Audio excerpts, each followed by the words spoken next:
বিজেপির কোচবিহার জেলার সম্পাদক অজয় রায়ের দিনহাটার বাড়িতে ভাঙচুর, অভিযোগ তৃণমূলের বিরুদ্ধে। রাত 7:30 নাগাদ এই ঘটনা ঘটে। ঘটনার সময় ওই বিজেপি নেতা ছিলেন না, অভিযোগ অস্বীকার তৃণমূলের। যে আপনার বাড়িতে দেখা গেলো হামলা হয়েছে, মানে কি বিষয়টা রয়েছে? আজকে তো কোচবিহারে উত্তেজনামূলক একটা পরিস্থিতি ছিল, তারপরে রাতে আপনার বাড়ি ভাঙচুর, মানে কি বলবেন? এটা নতুন কিছু নয়, এটা দফায় দফায় আমার বাড়িতে এর আগে অনেকবার হামলা হয়েছে, আমার উপরেও অনেকবার প্রাণঘাতী হামলা হয়েছে। তো আজকে কুচবিহারে একটা ঘটনা ঘটে। আমি আজকে এখনও কামাখ্যায় পূজা দিয়ে মাত্র আর কি পুজো দিলাম একটু আগে। তো শুনছি যে বাড়িঘর ভাঙচুর করছে, ওখানে শুনতে পেলাম। তো এরা অ্যাকচুয়ালি আপনারা জানেন যে এরা কীভাবে চুরি করছে। আজকে চাকরি চুরি করেছে, 26,000 চাকরির ছেলেমেয়ের চাকরি চলে গিয়েছে। আজকে এই সরকার, চোরের সরকার, তারা চুরি করছে। এই চুরিগুলো ঢাকতে গিয়ে তারা জানে যে বাংলার মানুষ এদের সাথে নেই। এই চুরিগুলো ঢাকতে গিয়ে মানুষকে এইভাবে যাতে সন্ত্রাস করে তারা টিকে থাকতে চাইছে। কিন্তু বাংলার মানুষ আগামী দিনে যে ভোট আসছে, এই ভোটে তারা জবাব দিয়ে দিবে। আপনার বাড়ি এটা খুললো কেন? আমার বাড়ি আজকে নয়, আজ মানে এই দফায় দফা অনেকবার হয়েছে। করুক, কতবার ভাঙচুর করবে। অনেক এর আগে আমার আমার সেই নতুন বাড়ি সম্পূর্ণ বাড়িটাই ডিস্ট্রয় করে দিয়েছে এবং লুটপাট করেছিল। দফায় দফা হয়েছে, গাড়ি ঘোড়া ভাঙচুর হয়েছে, আমার উপরে প্রাণঘাতী হামলা হয়েছে। আজকে বোমও ছুঁড়েছে, এর আগেও অনেকবার বোম ছুঁড়েছে আমার বাড়িতে এবং অনেকবার গুলিও আমার উপরে বর্ষণ করেছে। পুলিশ প্রশাসনকে আমি 2 ঘন্টা আগে জানিয়েছিলাম। আমার কাছে একটা খবর এসেছিল, যারা হারমাতা যখন বেরিয়েছিল ওখান থেকে একটা খবর পেয়েছিলাম। পুলিশকে জানানোর পরেও পুলিশ কোনো ব্যবস্থা এখন অবধি নিতে পারেনি।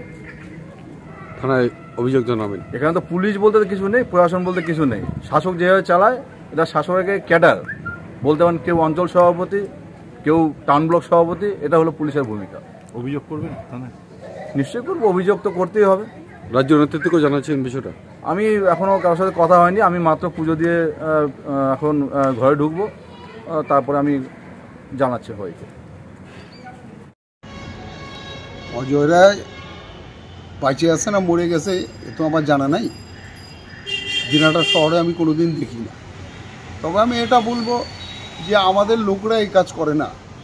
মরা মানুষকে মারবে, একটা বুড়ার মতো মানুষ তার বাড়ি ভাঙবে, সেটা আমরা তৃণমূল কংগ্রেস করি না। আমি এটা বলি যে বিজেপিকে এটা বলবো, আমারই তো দিনহাটার মানুষ, পরামর্শ দেব। অনেক দিন থেকে হাঁটাচালা করেন না, মিছিলেও চলেন না, কোনো মানুষের জন্য কোনো কাজও করেন না। তা হঠাৎ করে রাস্তায় বাড়ায় গেলেন, দেখে শুনে চলবেন। হোঁচট খায়ে পড়ে গিয়ে হাঁটু ভেঙে গেল, এবার বলবেন যে তৃণমূলের লোকরা হাঁটু ভেঙে দিছে। এই যে একটা পরিকল্পনা করে একেবারে তৃণমূলের উপরে দায় চাপাচ্ছেন। শুধু এখানে নয়, কুচবিহারেও আজকে হয়েছে, অন্য জায়গাতেও হয়েছে, যে ওরা পরিকল্পনা করে সমস্ত এই ধরনের কাজ করে নিজের বাড়ি নিজে ভাঙা, নিজের মাথা নিজে ফাটানো, তৃণমূলের নামে সমস্ত দায় চাপাচ্ছে। চাপায়া একটা 2026-এর ভোটে ফায়দা তোলার চেষ্টা করতেছে। আমরা বলি তৃণমূলকে এইভাবে দুর্বল করা যাবে না, চেষ্টা করবেন না। আপনি কি নিজের জন্য কিংবা পরিবারের সদস্যদের জন্য ভালো সেলুন খুঁজছেন? তাহলে আর দেরি কিসে? আজই চলে আসুন আমাদের প্রতিষ্ঠানে।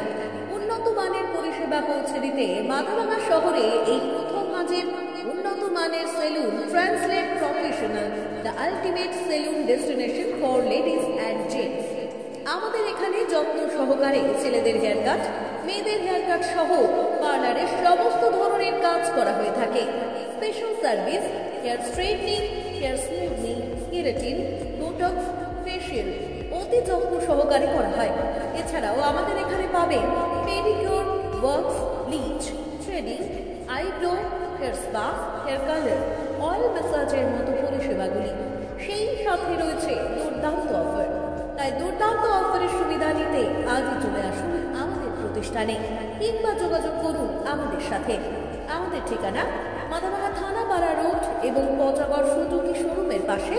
আমাদের মোবাইল নাম্বার 9932232777।